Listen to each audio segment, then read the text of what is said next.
నమస్కారం కే న్యూస్ కి స్వాగతం. హెడ్లైన్స్ చూద్దాం. హైదరాబాద్ లో మరో ఐకానిక్ ప్లేస్ 4100 ఎకరాల్లో రాజీవ్ పార్క్, న్యూయార్క్ పార్క్ తరహాలో ఏర్పాటు. రేషన్ లబ్ధిదారులకు గుడ్ న్యూస్. వచ్చే ఏడాది నుంచి సన్నబియ్యం సబ్ కమిటీ కీలక నిర్ణయం. ఆంధ్రప్రదేశ్లో రైతులందరికీ ఉచిత పంటల బీమాపై కీలక నిర్ణయం. భారీ వర్షాలు వరదలకు కొట్టుకుపోయిన తుంగభద్ర నది డ్యాం గేటు. తెలంగాణలోని రైల్వే ప్రయాణికులకు రైల్వే శాఖ గుడ్ న్యూస్ చెప్పింది. రాష్ట్రంలో మరో రైల్వే లైన్ అందుబాటులోకి రానుంది. పశ్చిమ బెంగాల్లోని అసన్సోల్ నుంచి వరంగల్ వరకు 1316 కిలోమీటర్ల మేర రైల్వే కారిడార్ తలపెట్టిన సంగతి తెలిసిందే. అందులో భాగంగా మల్కాన్గిరి పాండురంగాపురం మధ్య నూతన రైల్వే మార్గం నిర్మించనున్నట్లు రైల్వే మంత్రి అశ్విని వైష్ణవ్ వెల్లడించారు. ఈ మేరకు శుక్రవారం కేంద్ర కేబినెట్ ఆమోదముద్ర వేసినట్లు ఆయన తెలిపారు. డబుల్ లైన్గా నిర్మించి ఈ ప్రాజెక్టుల అంచనా వ్యయం 7,382 కోట్లుగా కేంద్ర మంత్రి తెలిపారు. దక్షిణాదిలోని థర్మల్ పవర్ ప్లాంట్లకు బొగ్గు సరఫరా చేయడం, జార్ఖండ్, ఒడిశా, తెలంగాణ, ఛత్తీస్గఢ్ రాష్ట్రాల్లోని బొగ్గు గనుల నుంచి రైల్వే మార్గాలను కనెక్ట్ చేయడం ఈ ప్రాజెక్టు ముఖ్య లక్ష్యమని పేర్కొన్నారు. Asansol all the way to Warangal, so up north to down south, Asansol all the way to Warangal, Bilaspur, Gondia, Nagpur, Wardha and Warangal. That side one, another one, Asansol, then coming to Rourkela, Junagadh, Jaipur, Malkangiri, Pandurangpuram, Bhadrachalam, all the way down to Warangal. ప్రపంచ సందర్శక నగరాల్లో హైదరాబాద్ ఒకటి. నగరంలో ఇప్పటికే అనేక పర్యాటక స్థలాలున్నాయి. కుతుబ్ షాహీల టీవీకి అద్దం పట్టే చార్మినార్, గోల్కొండ కోట సహా హుస్సేన్ సాగర్, అతి ఎత్తైన అంబేద్కర్ విగ్రహం, ఇలా చెప్పుకుంటూ పోతే చాలా సందర్శన స్థలాలే ఉన్నాయి. కాగా నగరాభివృద్ధిపై స్పెషల్ ఫోకస్ పెట్టిన రేవంత్ ప్రభుత్వం నగరంలో మరో ఐకానిక్ ప్రాజెక్టును పట్టాలెక్కించేందుకు సిద్ధమైంది. అమెరికాలోని న్యూయార్క్ సెంట్రల్ పార్క్ తరహాలో హైదరాబాద్ రాజీవ్ పార్క్ను అభివృద్ధి చేయాలని ముఖ్యమంత్రి రేవంత్ రెడ్డి నిర్ణయించారు. ఇందుకు అనువైన ప్రాంతం, స్థలం కోసం అధికారులు ఇప్పటికే కసరత్తులు మొదలుపెట్టారు. ఈ పార్కును 4100 ఎకరాల్లో అభివృద్ధి చేయాలని ప్రభుత్వం భావిస్తోంది. పార్కు చుట్టూ బిలియనీర్లు, ప్రముఖులు, కార్పొరేట్ ఆఫీసులు ఉండేలా డిజైన్ చేస్తున్నారు.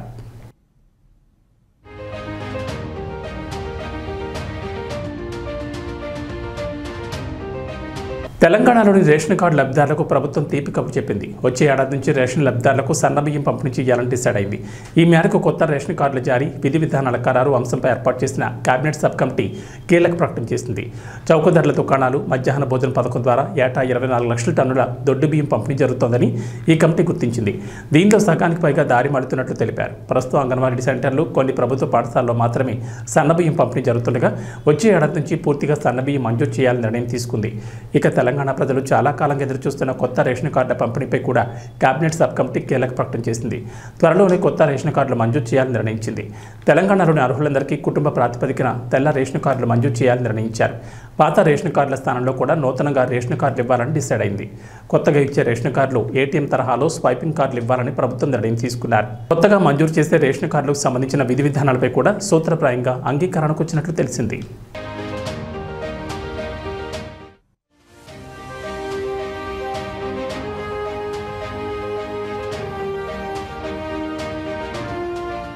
తెలంగాణ ప్రభుత్వంతో కలిసి పనిచేసేందుకు కాలిఫోర్నియాలోని ప్రపంచ ప్రఖ్యాత స్టాన్ఫోర్డ్ యూనివర్సిటీ ముందుకొచ్చింది. అమెరికా పర్యటనలో ఉన్న ముఖ్యమంత్రి రేవంత్ రెడ్డి, ఐటీ మంత్రి శ్రీధర్ బాబు ఉన్నతాధికారుల బృందం శనివారం స్టాన్ఫోర్డ్ యూనివర్సిటీని సందర్శించింది. స్టాన్ఫోర్డ్ వైస్ సెంటర్ ఫర్ బయోడిజైన్ విభాగంలోని సీనియర్ ప్రతినిధులతో సమావేశమైంది. ఈ సందర్భంగా హెల్త్ కేర్ రంగంలో కొత్త ఆవిష్కరణలు, విద్య, నైపుణ్య అభివృద్ధి అంశాలపైనే ప్రధానంగా చర్చలు జరిగాయి. తెలంగాణలో ఏర్పాటు చేసే young India skill university, new life sciences యూనివర్సిటీలో భాగస్వామ్యం పంచుకోవాలని ప్రభుత్వం స్టాన్ఫోర్డ్ వారిని ఆహ్వానించింది. పరస్పరం అధునాతన పరిజ్ఞానాన్ని పంచుకునే కార్యక్రమాలతో పాటు ఉమ్మడిగా పరిశోధనలు నిర్వహించాలనే అభిప్రాయాలు ఈ సమావేశంలో వ్యక్తమయ్యాయి. తెలంగాణలో స్టాన్ఫోర్డ్ బయోడిజైన్ శాటిలైట్ సెంటర్ను ఏర్పాటు చేసే సాధ్యాసాధ్యాలపై చర్చలు జరిగాయి.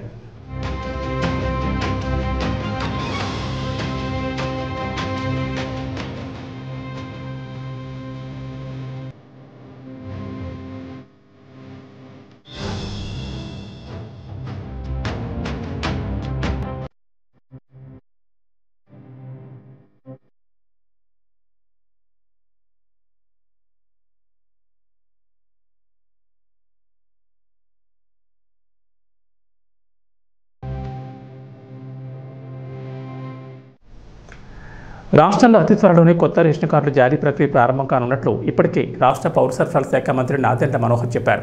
ఇక కొత్తగా పెళ్లైన జంటలకు మ్యారేజ్ సర్టిఫికెట్ ఆధారంగా రేషన్ కార్డు జారీ చేయనున్నట్టు తెలిపారు.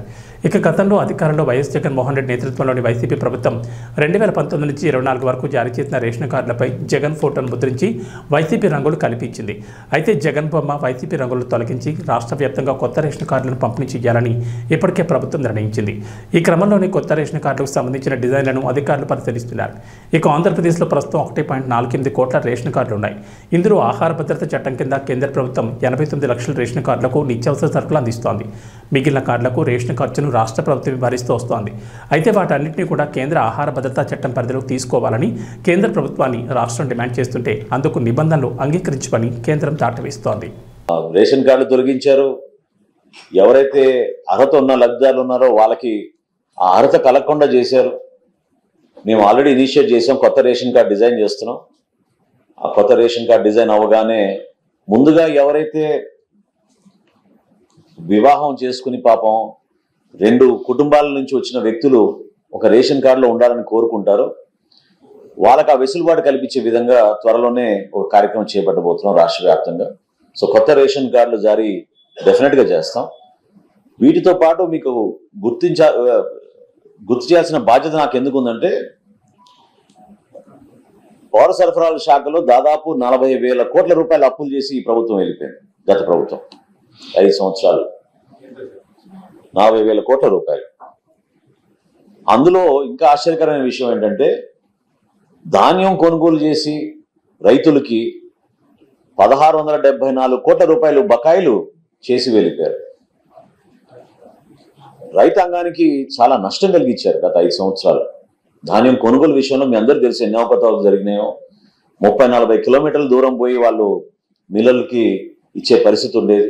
మండలాలు దాటి తీసుకెళ్లే పరిస్థితి ఉండేది. ట్రాన్స్పోర్టేషన్లో చాలా నష్టపోయేవాళ్ళు. కనీసం గన్నీ బ్యాగులు కూడా వాళ్ళు ప్రొవైడ్ చేయలేని పరిస్థితి మనందరం చూసాం. సో ఆ మార్పులను తీసుకొస్తున్నాం. 1,674 కోట్ల రూపాయల్లో ఇంత ఆర్థికమైన కష్టమైన పరిస్థితుల్లో కూడా 1000 కోట్లు ఆల్రెడీ మేము వాళ్ళ ఖాతాల్లో జమ చేసాం మా ప్రభుత్వం వచ్చిన తర్వాత.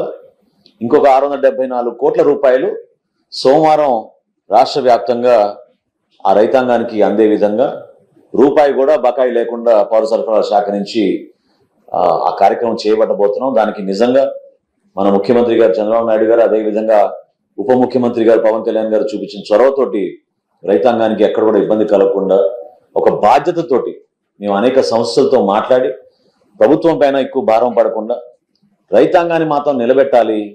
ఈ ఖరీఫ్ మాసానికి వాళ్ళకి ఎక్కడ కూడా ఇబ్బంది కలగకూడదనే ఉద్దేశంతో వాళ్ళని ప్రిపేర్ చేసే విధంగా మేము నిధులు వచ్చే సోమవారం కల్లా పూర్తి స్థాయిలో రాష్ట్ర వ్యాప్తంగా విడుదల చేస్తున్నాం. ఏపీ సీఎం చంద్రబాబు నాయుడు పాలనా దక్షత గురించి ప్రత్యేకంగా చెప్పాల్సిన పని లేదు. పనిలోనే తనకు విశ్రాంతి అని చెప్తూ ఉంటారు ఆయన. నిత్యం సమీక్షలు సమావేశాలతో అధికారులను పరుగులు తీస్తూ పాలనాపరంగా మరింత మెరుగ్గా ఏం చేయాలనే దానిపై కృషి చేస్తూ ఉంటారు. ఇక ఏపీ సీఎంగా బాధ్యతలు స్వీకరించిన తర్వాత చంద్రబాబు తన మార్పు చూపిస్తున్నారు.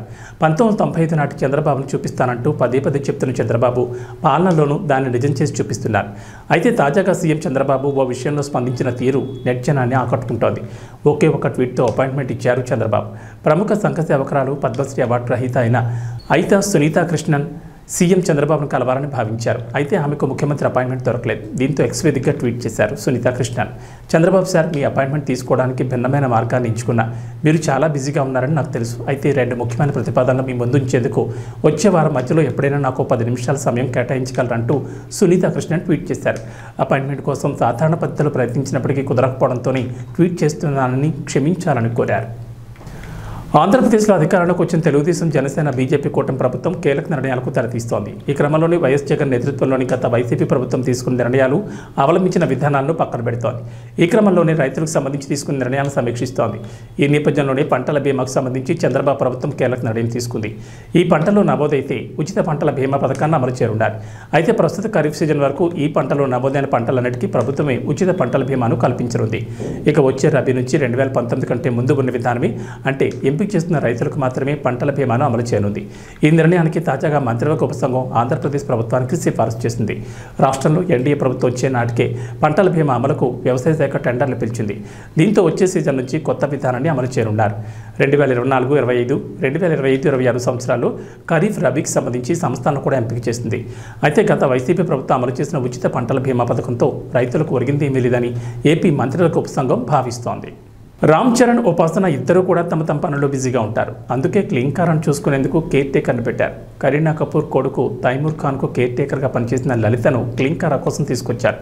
అంతకుముందు ఈమె అంబానీ ఇంట్లో కేర్ టేకర్గా పనిచేసేవారట. చిన్నపిల్లల నర్సుగా కెరీర్ను ప్రారంభించిన లలిత అనంత్ అంబానీకి నానీగా మారిందట. అలా అంబానీ ఇంట్లో ఎన్నో ఏళ్లు కేర్ టేకర్గా పనిచేసి పిల్లల బాగోగులు చూసుకుందట.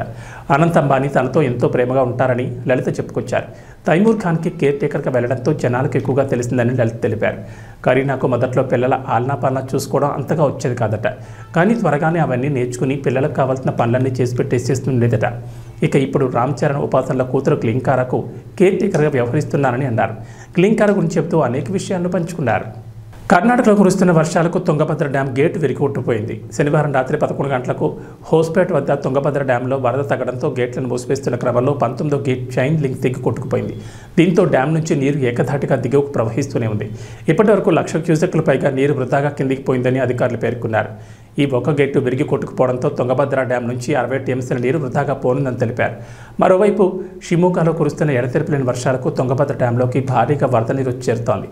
ఇక తుంగభద్ర డ్యాం గేట్ కొట్టుకుపోవడంతో నీరు దిగువకు వరదలాగా ప్రవహిస్తుండటంతో అధికారులు అలర్ట్ అయ్యారు. నదీ పరివాహక ప్రాంతంలో నివసిస్తున్న ప్రజలను అప్రమత్తం చేశారు. వరద నేపథ్యంలో సురక్షితంగా ఉండాలని సూచించారు. ఈ క్రమంలోనే తుంగభద్ర నుంచి సుంకేశల ప్రాజెక్టుకు ఏకంగా 1,00,000 క్యూసెక్ల వరద నీరు చేరుతుండటంతో ఇక్కడ కూడా అధికారులు అలర్ట్ అయ్యారు. తుంగభద్ర గేటు మరమ్మతులు పూర్తి చేసే వరకు సుంకేశల ప్రాజెక్టుకు వరద ప్రవాహం కొనసాగనుందని అధికారులు వెల్లడించారు. వరద ఎక్కువగా ఉండడంతో సహాయక చర్యలకు అడ్డంకిగా మారిందని చెప్పారు. తుంగభద్రలో వరద తగ్గాక అధికారులు మరమ్మతులు చేపట్టి విరిగిపోయిన గేటు స్థానంలో కొత్తది ఏర్పాటు చేయనున్నారు. షిమోగాలో వర్షాలకు తుంగభద్ర డ్యాంకు భారీగా వరద నీరు వచ్చి చేరుతోంది. తుంగభద్ర నుంచి సుంకేశుల ప్రాజెక్టుకు 1,00,000 క్యూసెక్కుల వరద వచ్చి చేరుతోంది. నది పరివాహక ప్రాంతాల ప్రజలు అప్రమత్తంగా ఉండాలని అధికారులు సూచనలు చేశారు. గేటు మరమ్మతులు చేసే వరకు సుంకేశులకు వరద ప్రవాహం కొనసాగనుంది. వరద ఎక్కువగా ఉండడంతో సహాయక చర్యలకు ఆటంకంగా మారింది. తుంగభద్రలో వరద తగ్గాక అధికారులు మరమ్మతులు చేపట్టనున్నారు. మరోవైపు తుంగభద్ర డ్యాం గేటు కొట్టుకుపోవడంపైన ఏపీ సీఎం చంద్రబాబు ఆరా తీశారు.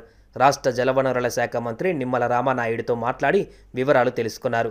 ఉమ్మడి కర్నూలు జిల్లాలో లోతట్టు ప్రాంతాల ప్రజలను అప్రమత్తం చేయాలని సీఎం ఆదేశించారు.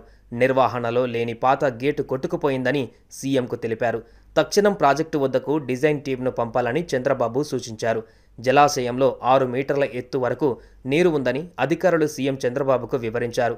స్టాప్ లాక్ అరేంజ్మెంట్ ద్వారా నీరు వృధా కాకుండా చర్యలు తీసుకుంటున్నట్లు తెలిపారు. ఏబీ బులెటిన్ విశేషాలు. నమస్కారం.